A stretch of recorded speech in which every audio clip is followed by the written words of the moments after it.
ജെറമിയ അധ്യായം 17. യൂദായുടെ പാപം. യൂദായുടെ പാപം നാരായം കൊണ്ട് എഴുതിയിരിക്കുന്നു. വജ്രമുന കൊണ്ട് അവരുടെ ഹൃദയഭിത്തികളിലും അവരുടെ ബലിപീഠങ്ങളുടെ കൊമ്പുകളിലും കൊത്തിവച്ചിരിക്കുന്നു. അത് അവർക്കെതിരെ സാക്ഷ്യം വഹിക്കും. ഓരോ പച്ചമര ചുവട്ടിലും കുന്നിൻ മുകളിലും ഗിരിശൃംഗങ്ങളിലും അവർ സ്ഥാപിച്ച ബലിപീഠങ്ങളും അക്ഷേര പ്രതിഷ്ഠകളും നിൽക്കുന്നു. നാടുനീളെ നീ ചെയ്തിട്ടുള്ള പാപത്തിന് നിന്റെ സമ്പത്തും സകല നിക്ഷേപങ്ങളും കവർച്ച വസ്തുക്കളായി ഞാൻ പകരം കൊടുക്കും. ഞാൻ നൽകിയ അവകാശം നിനക്ക് നഷ്ടപ്പെടും. നീ അറിയാത്ത ദേശത്ത് ശത്രുക്കളെ സേവിക്കാൻ നിനക്ക് ഞാൻ ഇടവരുത്തും. എന്തെന്നാൽ എൻ്റെ കോപം ജ്വലിക്കാൻ നീ ഇടയാക്കി, അത് എന്നും കത്തിക്കാളും. ജ്ഞാനസൂക്തങ്ങൾ.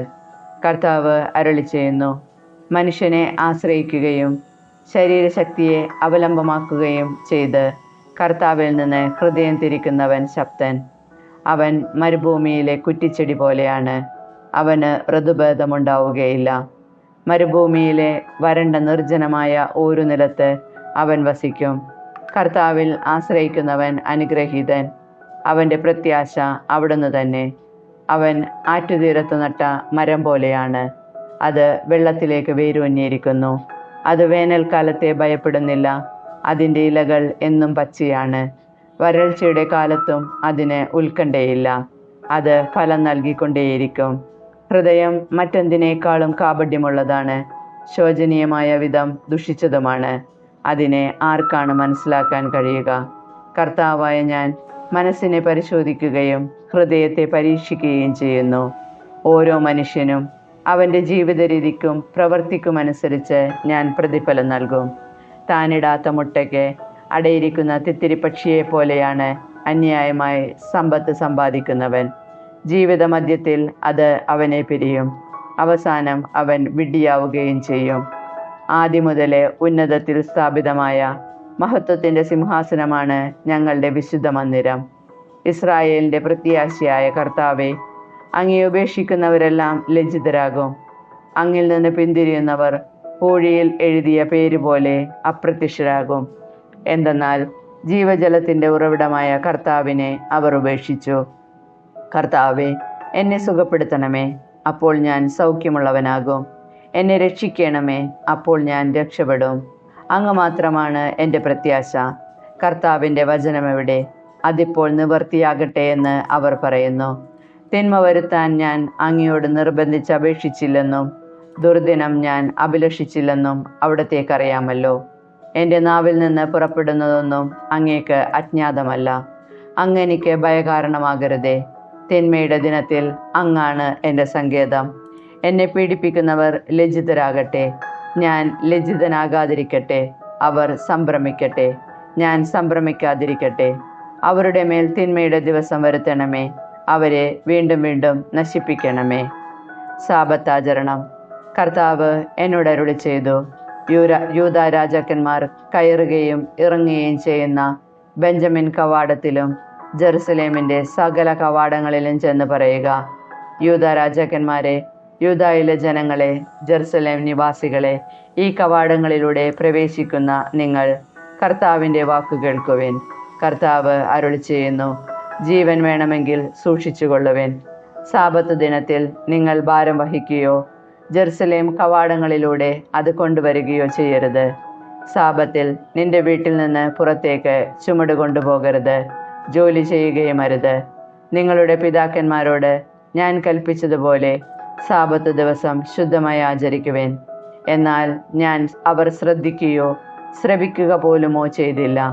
നിർദ്ദേശങ്ങൾ ശ്രവിക്കുകയും സ്വീകരിക്കുകയും ചെയ്യാതെ അവർ തങ്ങളുടെ ദുർവാശിയിൽ ഉറച്ചുനിന്നു. കർത്താവ് അരുളി ചെയ്യുന്നു, നിങ്ങൾ എന്നെ അനുസരിക്കുകയും സാബത്ത് ദിവസത്തിൽ ഈ നഗരത്തിൻ്റെ കവാടങ്ങളിലൂടെ ചുമട് കൊണ്ടുവരാതിരിക്കുകയും ജോലിയൊന്നും ചെയ്യാതെ സാബത്ത് ശുദ്ധമായി ആചരിക്കുകയും ചെയ്താൽ ദാവീദിൻ്റെ സിംഹാസനത്തിലിരിക്കുന്ന രാജാക്കന്മാർ രഥങ്ങളിലും കുതിരപ്പുറത്തും സവാരി ചെയ്ത് ഈ നഗര കവാടങ്ങളിലൂടെ അകത്ത് പ്രവേശിക്കും.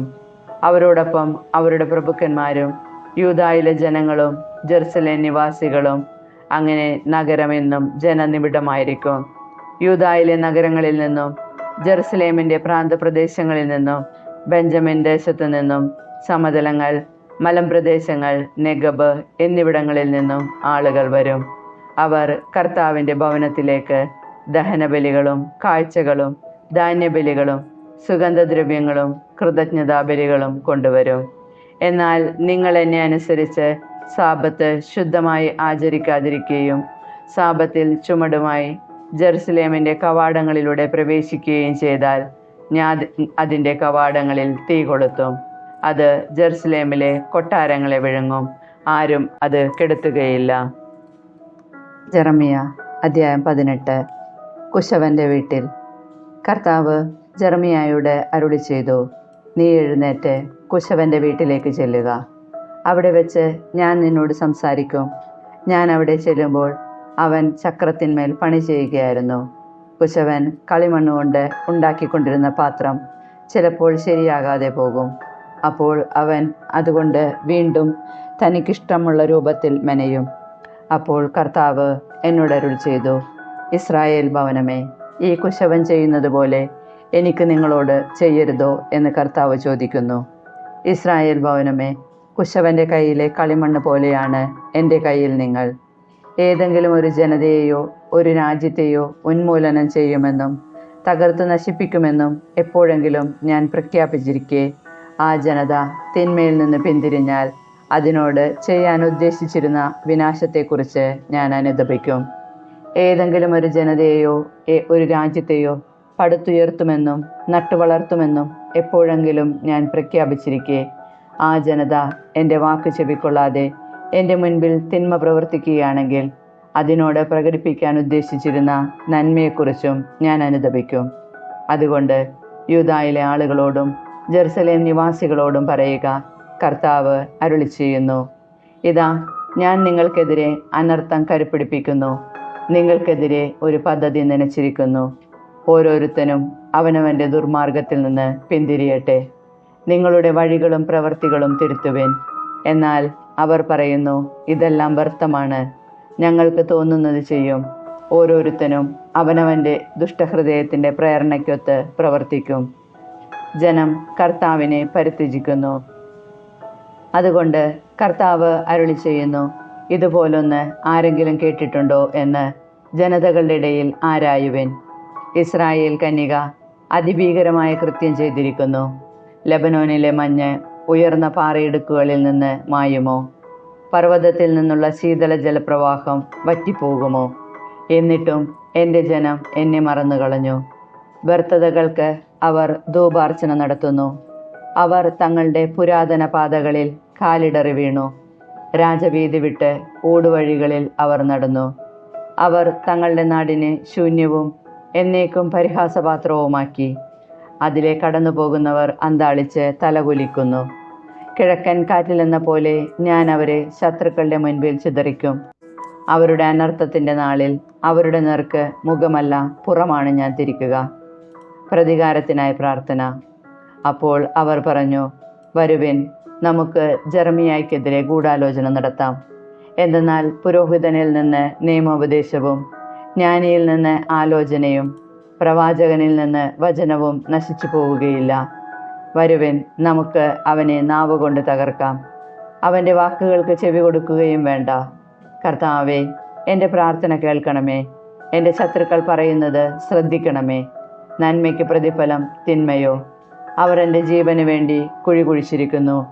അവരെപ്പറ്റി നല്ലത് പറയാനും അങ്ങയുടെ കോപം അവരിൽ നിന്ന് അകറ്റാനും ഞാൻ അങ്ങയുടെ മുൻപിൽ നിന്നത് ഓർക്കണമേ. അതുകൊണ്ട് അവരുടെ മക്കളെ പട്ടിണിക്കിരയാക്കണമേ. വാളിൻ്റെ വായ്ത്തലയ്ക്ക് അവരെ ഏൽപ്പിച്ചു കൊടുക്കണമേ. അവരുടെ ഭാര്യമാർ മക്കളില്ലാത്തവരും വിധവകളുമായി തീരട്ടെ. പുരുഷന്മാർ മഹാമാരി ബാധിച്ച് മരിക്കട്ടെ. യുവജനങ്ങൾ യുദ്ധത്തിൽ വാളിനിരയാകട്ടെ. അങ്ങ് മുന്നറിയിപ്പ് കൂടാതെ അവരുടെ മേൽ കവർച്ചക്കാരെ കൊണ്ടുവരണമേ. അവരുടെ വീടുകളിൽ നിന്ന് ആർത്തനാദമുയരട്ടെ.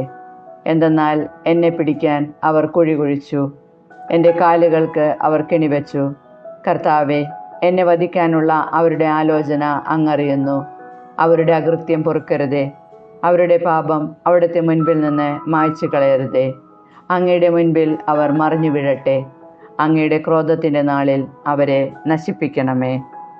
ജെറമിയ അധ്യായം 19. ഉടഞ്ഞ മൺകലം. കർത്താവ് അരുളി ചെയ്തു, നീ പോയി കുശവനോട് ഒരു മൺകലം വിലയ്ക്ക് വാങ്ങുക. ജനപ്രമാണികളിൽ നിന്നും പുരോഹിത ശ്രേഷ്ഠന്മാരിൽ നിന്നും കുറച്ചുപേരെ കൂട്ടിക്കൊണ്ട് കലക്കഷ്ണ കവാടം കടന്ന് ബെൻഹിന്നോം താഴ്വരയിൽ ചെല്ലുക. അവിടെ വച്ച് ഞാൻ നിന്നോട് പറയുന്ന വാക്കുകൾ നീ പ്രഘോഷിക്കുക. നീ പറയണം, യൂദാ രാജാക്കന്മാരെ, ജെറുസലേം നിവാസികളെ, കർത്താവിൻ്റെ വചനം ശ്രവിക്കുവേൻ. ഇസ്രായേലിൻ്റെ ദൈവമായ സൈന്യങ്ങളുടെ കർത്താവ് അരുളി ചെയ്യുന്നു, ഇതാ, ഞാൻ ഈ സ്ഥലത്ത് അനർത്ഥം വർഷിക്കാൻ പോകുന്നു. കേൾക്കുന്ന ഏതൊരുവൻ്റെയും ചെവി ധരിപ്പിക്കുന്ന അനർത്ഥം. എന്തെന്നാൽ ജനം എന്നെ ഉപേക്ഷിച്ചു, അവർ ഈ സ്ഥലം അശുദ്ധമാക്കി. അവരോ അവരുടെ പിതാക്കന്മാരോ യൂദാ രാജാക്കന്മാരോ അറിഞ്ഞിട്ടില്ലാത്ത അന്യദേവന്മാർക്ക് അവരുടെ ധൂപമർപ്പിച്ചു. നിഷ്കളങ്ക രക്തം കൊണ്ട് ഈ സ്ഥലം അവർ നിറച്ചു. ബാലിന് ദഹനബലിയായി തങ്ങളുടെ മക്കളെ അഗ്നിയിൽ ഹോമിക്കാൻ വേണ്ടി അവർ പൂജാഗിരികൾ പണിതു. അങ്ങനെ ചെയ്യാൻ ഞാൻ കൽപ്പിക്കുകയോ വിധിക്കുകയോ ചെയ്തിട്ടില്ല. അങ്ങനെ ഒന്നിനെക്കുറിച്ച് ഞാൻ ചിന്തിക്കുക പോലും ചെയ്തില്ല. കർത്താവ് അരുളി ചെയ്യുന്നു, ഈ സ്ഥലം തോഫത്തെന്നോ ബെൻഹിന്നോം താഴ്വര എന്നോ വിളിക്കപ്പെടാത്ത ദിനങ്ങൾ വരുന്നു. കൊലയുടെ താഴ്വര എന്നായിരിക്കും അത് വിളിക്കപ്പെടുക. യൂദായുടെയും ജെറുസലേമിൻ്റെയും പദ്ധതികൾ ഈ സ്ഥലത്ത് വച്ച് ഞാൻ പരാജയപ്പെടുത്തും. അവയിൽ ജനങ്ങൾ ശത്രുക്കളുടെ വാളിനിരയാകും. അവരെ വേട്ടയാടുന്നവർ അവരെ വെട്ടിവീഴ്ത്തും. അവരുടെ മൃതശരീരങ്ങൾ ആകാശത്തിലെ പറവകൾക്കും ഭൂമിയിലെ മൃഗങ്ങൾക്കും ഭക്ഷണമായി ഞാൻ നൽകും. ഈ നഗരത്തെ ഞാൻ ഭീകരവും അവജ്ഞാപാത്രവുമാക്കും. സമീപത്തുകൂടെ കടന്നു പോകുന്നവർ അതിൻ്റെ കെടുതികൾ കണ്ട് ഭയപ്പെടുകയും വിസ്മയിച്ച് ചൂളം വിളിക്കുകയും ചെയ്യും. അവരുടെ ജീവനെ തേടുന്ന ശത്രുക്കൾ അവരെ വളയുകയും ഞെരുക്കുകയും ചെയ്യുമ്പോൾ അവർ തങ്ങളുടെ പുത്രിപുത്രന്മാരുടെയും അയൽക്കാരൻ്റെയും മാംസം ഭക്ഷിക്കാൻ ഞാൻ ഇടവരുത്തും. ഇത് പറഞ്ഞിട്ട് നിന്റെ കൂടെ പോന്നവർ കാണുകെ കലമുടയ്ക്കുക. എന്നിട്ട് അവരോട് പറയണം, സൈന്യങ്ങളുടെ കർത്താവ് അരുളി ചെയ്യുന്നു, ഒരിക്കലും കൂട്ടിച്ചേർക്കാനാവാത്ത വിധം കുശവൻ്റെ കലം തകർന്നതുപോലെ ഈ ജനത്തെയും നഗരത്തെയും ഞാൻ തകർക്കും. വേറെ ഇടമില്ലാത്തതിനാൽ തോഫത്തിൽ അവരെ മറവ് ചെയ്യും. കർത്താവ് അരുളി ചെയ്യുന്നു, ഈ സ്ഥലത്തോടും അതിലെ നിവാസികളോടും ഞാൻ ഇപ്രകാരം ചെയ്യും. ഈ നഗരത്തെ ഞാൻ തോഫത്തിന് തുല്യമാക്കും. ജെറുസലേമിലെ ഭവനങ്ങളും യൂദാ രാജാക്കന്മാരുടെ കൊട്ടാരങ്ങളും തോഫത്ത് പോലെ മലിനമാക്കപ്പെടും. ഈ ഭവനങ്ങളുടെ മേൽപ്പുരകളിൽ ആകാശശക്തികൾക്ക് ധൂപാർച്ചനയും അന്യദേവന്മാർക്ക് പാനീയബലിയും നടത്തിയിരുന്നു. തോഫത്തിൽ പ്രവചിക്കാൻ ദൈവമയച്ച ജെറമിയ അവിടെ നിന്ന് മടങ്ങി. ദേവാലയ അങ്കണത്തിൽ നിന്നുകൊണ്ട് അവൻ സകലരോടുമായി പറഞ്ഞു, ഇസ്രായേലിൻ്റെ ദൈവമായ സൈന്യങ്ങളുടെ കർത്താവ് അരുളി ചെയ്യുന്നു, ഇതാ, ഞാൻ പ്രഖ്യാപിച്ച എല്ലാ അനർത്ഥങ്ങളും ഈ നഗരത്തിന്മേലും ചുറ്റുമുള്ള എല്ലാ പട്ടണങ്ങളിന്മേലും ഞാൻ വരുത്താൻ പോകുന്നു. എന്തെന്നാൽ അവർ തങ്ങളുടെ ഹൃദയം കഠിനമാക്കുകയും എൻ്റെ വാക്ക് നിരസിക്കുകയും ചെയ്തിരിക്കുന്നു. ജെറമിയ അധ്യായം 20. പാഷൂറുമായി വിവാദം. ഇമ്മറിൻ്റെ മകനും ദേവാലയത്തിലെ പ്രധാന മേൽവിചാരിപ്പുകാരനുമായ പാഷൂർ എന്ന പുരോഹിതൻ ജെറമിയ പ്രവചിക്കുന്നത് കേട്ടു. അവൻ ജെറമിയ പ്രവാചകനെ അടിച്ചിട്ട് ദേവാലയത്തിലേക്കുള്ള മുകളിലെ ബെഞ്ചമിൻ കവാടത്തിൽ ഒരു മുക്കാലിയിൽ കെട്ടിയിട്ടു. പിറ്റേ ദിവസം പാഷൂർ ജെറമിയായെ അഴിച്ചുവിട്ടു. അപ്പോൾ ജെറമിയ അവനോട് പറഞ്ഞു, കർത്താവ് നിന്നെ വിളിക്കുന്നത് പാഷൂർ എന്നല്ല, സർവത്ര ഭീതി എന്നാണ്. കർത്താവ് അരുളി ചെയ്യുന്നു, ഞാൻ നിന്നെ നിനക്ക് തന്നെയും നിന്റെ സകല സുഹൃത്തുക്കൾക്കും ഭീതിയാക്കി തീർക്കും. നിന്റെ കൺമുൻപിൽ വെച്ച് അവർ ശത്രുക്കളുടെ വാളിനിരയാകും. യൂദാ മുഴുവനെയും ഞാൻ ബാബിലോൺ രാജാവിൻ്റെ കൈകളിൽ ഏൽപ്പിക്കും. അവൻ അവരെ തടവുകാരാക്കി ബാബിലോണിലേക്ക് കൊണ്ടുപോയി വാളുകൊണ്ട് വധിക്കും. നഗരത്തിലെ സർവ്വസമ്പത്തും ആദായവും വിലപിടിപ്പുള്ള സകല വസ്തുക്കളും യൂദാ രാജാക്കന്മാരുടെ സമസ്ത നിക്ഷേപങ്ങളും അവരുടെ ശത്രുക്കൾക്ക് ഞാൻ കൊടുക്കും. ശത്രുക്കൾ അവ കൊള്ളയടിച്ച് ബാബിലോണിലേക്ക് കൊണ്ടുപോകും. പാഷൂർ, നീയും നിന്റെ കുടുംബവും ബാബിലോണിലേക്ക് നാടുകടത്തപ്പെടും. അവിടെ വെച്ച് നീയും നിന്റെ വ്യാജപ്രവചനം ശ്രവിച്ച നിന്റെ കൂട്ടുകാരെല്ലാവരും മരിച്ച് മണ്ണടിയും. ജെറമിയായുടെ പരാതി. കർത്താവേ, അങ്ങ് വഞ്ചിച്ചിരിക്കുന്നു, ഞാൻ വഞ്ചിതനായി. അങ്ങ് എന്നേക്കാൾ ശക്തനാണ്, അങ്ങ് വിജയിച്ചിരിക്കുന്നു. ദിവസം മുഴുവൻ ഞാൻ പരിഹാസപാത്രമായി. എല്ലാവരും എന്നെ അപഹസിക്കുന്നു. വായി തുറക്കുമ്പോഴൊക്കെ അക്രമം, നാശം എന്നാണ് ഞാൻ വിളിച്ചു പറയുന്നത്. കർത്താവിൻ്റെ വചനം എനിക്ക് ഇടവിടാത്ത നിന്ദനത്തിനും പരിഹാസത്തിനും ഹേതുവായിരിക്കുന്നു. അവിടുത്തെ പറ്റി ഞാൻ ചിന്തിക്കുകയില്ല, അവിടുത്തെ നാമത്തിൽ മേലിൽ സംസാരിക്കുകയില്ല എന്ന് ഞാൻ പറഞ്ഞു. എന്നാൽ ഹൃദയത്തെ ദഹിപ്പിക്കുന്ന അഗ്നി എൻ്റെ അസ്ഥിക്കുള്ളിൽ അടച്ചിട്ടിരിക്കപ്പെടുന്നത് പോലെ എനിക്ക് അനുഭവപ്പെട്ടു. അതിനെ അടക്കാൻ ശ്രമിച്ച് ഞാൻ തളർന്നു. എനിക്ക് സാധിക്കുന്നില്ല. പലരും അടക്കം പറയുന്നത് ഞാൻ കേൾക്കുന്നു. സർവത്ര ഭീതി. അവനെതിരെ ആരോപണം നടത്തുക. നമുക്ക് അവനെതിരെ കുറ്റാരോപണം നടത്താം. എൻ്റെ കൂട്ടുകാരായിരുന്നവർ ഞാൻ വീഴുന്നത് കാണാൻ കാത്തിരിക്കുകയാണ്. അവന് വഴിതെറ്റിയേക്കാം.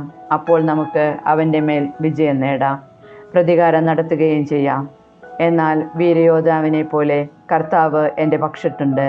അതിനാൽ എൻ്റെ പീഡകർക്ക് കാലിടറും. അവർ എൻ്റെ മേൽ വിജയം വരിക്കുകയില്ല.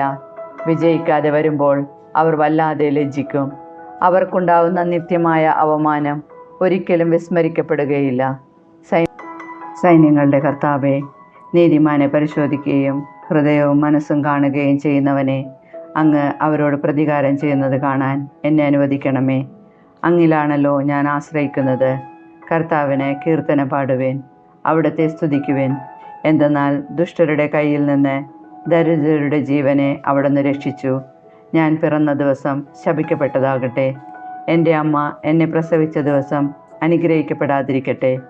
എൻ്റെ പിതാവിൻ്റെ അടുക്കൽ ചെന്ന് നിനക്കൊരു പുത്രൻ ജനിച്ചിരിക്കുന്നു എന്ന വാർത്ത അറിയിച്ച് അവനെ സന്തോഷിപ്പിച്ചവൻ ശപിക്കപ്പെട്ടവനാകട്ടെ. കർത്താവ് നിർദ്ദയം നശിപ്പിച്ച പട്ടണം പോലെയാകട്ടെ അവൻ. രാവിലെ നിലവിളിയും ഉച്ചയ്ക്ക് പോർവിളിയും അവന് കേൾക്കാനിടവരട്ടെ. എന്തുകൊണ്ട് അവൻ എന്നെ പിറക്കുന്നതിന് മുൻപ് കൊന്നില്ല? എൻ്റെ അമ്മയുടെ ഉദരം എന്നേക്കും എൻ്റെ ശവകുടീരമാകുമായിരുന്നു. എന്തിനാണ് ഞാൻ ഉദരത്തിൽ നിന്ന് പുറത്തു വന്നത്? അധ്വാനവും സങ്കടവും കാണാനോ? എൻ്റെ ദിനങ്ങൾ അവമാനത്തിൽ കഴിച്ചുകൂട്ടുന്നതിനോ?